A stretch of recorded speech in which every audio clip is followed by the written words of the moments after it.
Those are baseball columnists for Fox Sports. Deja, we've talked about the pitching problems, the lack of offense, the defensive missteps in big moments.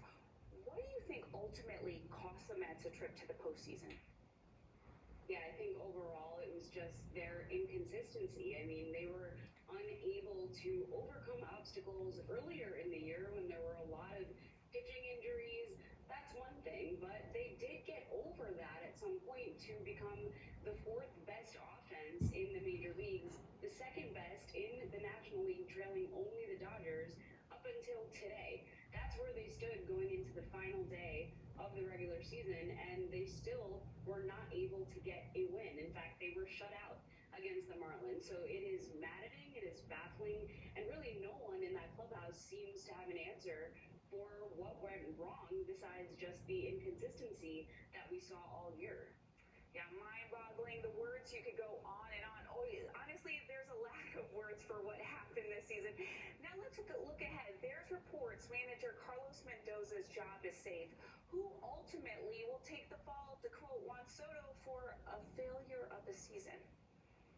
Yeah, it's going to be tough. I'm really not sure how David Stern, Steve Cohen will go about fixing this team this offseason. They definitely have to get at least an ace, a clear-cut ace. It's tough because there really aren't a lot of those on the market, but even just within the coaching staff, I don't know how someone like pitching coach Jeremy Hefner can survive after this season, after all of the injuries that happened and the performance that happened, especially after the fact.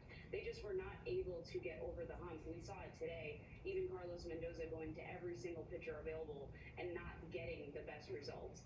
So it's going to be tough and definitely an interesting and busy offseason for the Mets. Yeah, speaking of next season, Pete Alonso, he didn't hesitate to say he planned on opting out. What do you think the future holds for the polar bear? Yeah, that was a bit expected that Pete Alonso said he was going to opt out. We kind of saw that written as soon as the deal came to fruition last winter. He was a little iffy with even, does he expect to stay with the Mets? Really, it's unclear which direction David Stern and Steve Cohen will go. He did have a great season. He came through in clutch moments. This was kind of a staple Pete Alonso season rather than last year where he struggled for most of the year. Whether or not he'll end up in Queens right now is anybody's guess, but that he's opting out kind of gives us a little hint that maybe he won't be back with the Mets next year. Deja, when you think about this lineup, it's so talented on paper, but obviously something's got to change. Who could be on the move? Yeah, definitely. I think Pete is right up there, right? Edwin Diaz, he also has an opt-out. He could be on the move. We don't know if we'll see Jeff McNeil back. He had a pretty disastrous season towards the end there with some flashes of the McNeil that we know. And then, of course, with the pitching staff, right, the rotation especially, they're going to have to supplement with guys, even though we saw some good, encouraging performances from rookies like Nolan McLean. So that's some encouraging processes there, but I think overall, this might just have to be a huge fix, kind of a huge blow-up going into next year. Deja, you touched on this. We saw a lot of potential out of the Mets' young arms, but does this team need to bring in a bona fide ace? Yes, definitely. I think they needed that ace going into spring training this year. Even just looking at the staff that they had with Kodai Senga, it was a risk, especially given his injury history. And then we saw him suffer the hamstring strain, and then he wasn't the same after that.